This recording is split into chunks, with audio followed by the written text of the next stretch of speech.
For those of you not in the industry, Ezra Corp is one of the leading researchers and manufacturers of antidepressants. You may remember the name from a scandal in the late 80s where they were sued in a large class action lawsuit. The 3,000-some plaintiffs claimed that Ezra Corp's flagship drug, Mesopol, caused a rare colonic infection that resulted in sharp lower abdominal pain, extensive gastrointestinal problems in which people suffered extreme discomfort, and, in a few rare cases, colonic cancer. Plaintiffs sought compensatory damages for loss of employment, personal relationships, and in one case, divorce. The announcement of this lawsuit sent the $80 share price of Ezra Corp stock plummeting to $35 in a week. The company settled after 3 months of a costly court battle, causing the rest of the stock to dwindle to 57 cents a share over the next year. The manufacturing side of the business had to be liquidated down to almost nothing, but the research division was important and extensive enough to gain consideration from the U.S. government for large subsidies. Research continued as the business side struggled its way through the 90s until in early 2000 it was getting a full corporate makeover. Dr. Johnson and Dr. Richards were hired around this time, only 3 weeks apart from each other. They were asked to do research on Mesopol to see if any part of the drug could be salvaged. Within 6 months, they isolated the part of Mesopol that had caused the infection in the 80s. The drug then immediately went into testing, and between the massive corporate restructuring, the new image of the company created by one of the most prestigious PR firms in the country, and the profitability of the drugs Limberstat, Triamazole, and Gastrotex, Ezra Corp was doing exceedingly well. But it was Johnson and Richards' retooling of Mesopol which brought Ezra Corp back to its former glory. Under its new name, Isotab, Mesopol was being sold at an incredible rate. Its sales were helped by the copious amounts of swag given away to doctors in order to prescribe Isotab. White leather golf bags with gold piping, mini workout iPods that doubled as pedometers and read your heart rate, car sunshades that folded up to the size of a deck of cards, and beautiful glass-blown decanters filled with small batch, high-end scotches, complete with matching shot glasses with the Isotab logo subtly printed on them. Some doctors saw the horrible irony of giving away alcohol, a known depressant, to sell an antidepressant, but most didn't care. On top of giving away truckloads of free samples, Ezra Corp had a commercial produced to play during the Super Bowl. The commercial showed a depressed, animated flower with tears flowing down its cheek. Does life have you down? Are there too many pressures keeping you from operating at your fullest? Do you feel a lack of energy when you need it? Do you feel lonely, withdrawn, or depressed? Ask your doctor about Isotab. Just then, the clouds break and the sun starts to shine. The flower smiles, and all of a sudden it's surrounded by a field of happy flowers. In a few short years, Ezra Corp had gone from getting back on its feet to being an industry leader, a fact that really irked Johnson. While he and Richards had been compensated, the compensation was minimal compared to the roaring success of Isotab. When Johnson brought this to his superiors, they would remind him that the real work had been done by the Mesopol team in the 80s, and while Johnson's work was appreciated, it wasn't as if someone else wouldn't have been able to fix the problem. This obvious attempt to downplay his talents as a scientist embittered Johnson, and rightly so. The truth was that it was an amazing feat for Johnson and Richards to isolate the Mesopol problem in such a short time. Ezra Corp recognized this and gave them their own lab to start their own research projects, as well as periodically getting assignments to test or improve on others' research. Richards appreciated what a sweet deal this was. He was less bothered by the compensation issue and focused his energies towards new drugs and research.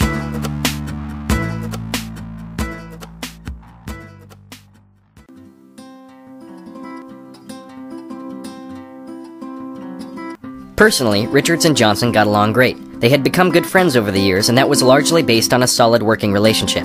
In some ways, they were very similar, in the sense that they were both committed to their work. But they were distinctly different as well. Richards was more of a pragmatist when it came to his work, while Johnson's approach was to become more emotionally involved. It might take Johnson a bit longer to get the legwork done, and he was prone to mood swings. But when they would hit a ceiling in their research, it was Johnson who was able to make huge intuitive leaps that Richards wasn't quite capable of. These leaps would lead to a frenetic energy between Johnson and Richards, bouncing ideas back and forth. When a breakthrough like this occurred, the lab took on the atmosphere of an Olympic table tennis match. The flip side of this is that Johnson would find himself in ruts from time to time. Like many creative geniuses, the moments of supreme elation and progress were balanced out by long, heavy lows. This is where Johnson found himself now, and Richards was no stranger to this pattern of his. He didn't resent it, just as he didn't resent Johnson's abilities. Instead, he always found a way to be a friend and help Johnson and keep his depression from getting the better of both of them. They sat across from each other at the lunch table in the cafeteria. Johnson looked a little rough around the edges, as if he was coming down with something. Richards was eating a tuna sandwich while Johnson sullenly poked at his chili with his spoon. "What's wrong?" asked Richards. "Nothing. Everything. Jesus, I don't know," he replied. "What is it?" Richards put down his sandwich to give Johnson his full attention. "It's just all this work. And who is it helping, you know?"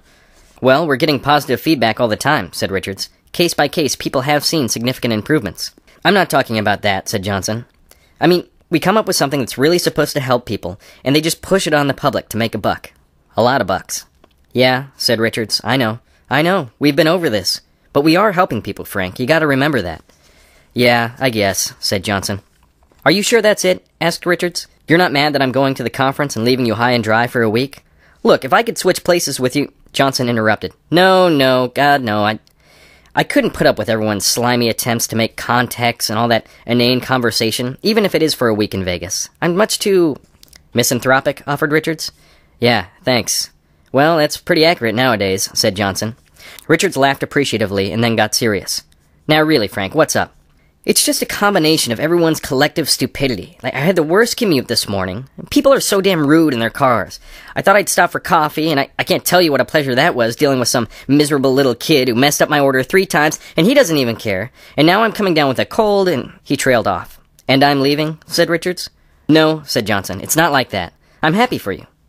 Things will be fine. I'm just sick of everyone being so miserable all the time. Present company excluded, of course, said Richards. Ha, dirtbag, said Johnson. Johnson and Richards had a good chemistry and could poke and dig at each other, knowing that the best intentions always lay behind each sardonic remark. That is what made them able to work together for so long, what kept them friends through the years. Let's get back to work, said Richards. Leading up to Richards' departure to the conference, Johnson got sicker and sicker and complained more frequently about other people's behavior. Richards offered to cancel the trip, but Johnson declined and insisted that he would be fine. Richards could sense that Johnson needed some space and figured that this time apart would be good for the both of them.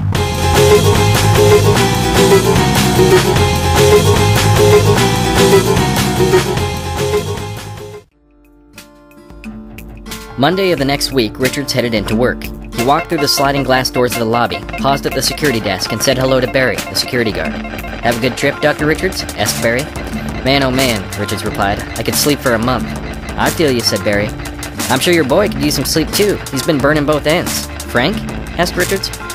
Dr. Johnson went home early Monday as he wasn't feeling well. Then he came in early Tuesday all wound up, said Barry. He's been in there ever since. Huh, said Richards. Maybe he's onto something. Well, see you later, Barry. And then he headed into the lab. When he opened the door, he noted the lab had a musky lived-in odor, and papers and equipment were thrown everywhere. It reminded him of what a college lab looked like when it had been used by a team of grad students right before a project was due. But no one was found. Maybe he's in the can, thought Richards. He walked into his office, threw down his bag, and booted up his computer to check his email. Among the usual hodgepodge of nonsense emails was a red flag alert that said "Attention" in caps and came from corporate headquarters. Richards opened it and quickly breezed over its contents.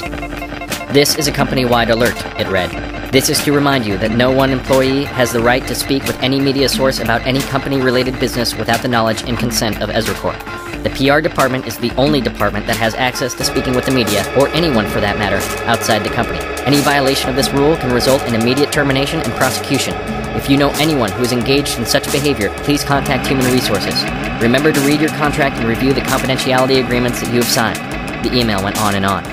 Wow, said Richards. Someone done messed up. Just then, Richards heard Johnson enter the lab. Johnson rushed over to one of the lab printers to look at a readout of numbers. He looked excitable and disheveled. There were dark rings under his eyes, as if he had been up for a long time. Richards stepped out of his office. Hey, Frank, said Richards. Johnson didn't hear him. He was too busy looking at his readouts. Frank, said Richards. Johnson turned sharply at him and looked. How long have you been here? He asked him. I just got here, said Richards. What's going on? I've done it, Jeff, said Johnson. I've done it. I've done it. I've done it. What? Asked Richards. What have you done? Dr. Frank Johnson went on to explain exactly what happened since his colleague had left. The first day, Johnson was not feeling well at all. His cold had progressed, which made his attitude all the worse. His throat was sore, his nose was running, and there was so much pressure in his head from his sinuses that he was convinced that his head would burst. He tried his best to make it through the day at work, but by 11 o'clock he knew it was a futile effort, so he headed home. He was out of cold medication, so he knew he had to stop at the store. But on his way home, he got stuck in a horrible traffic jam.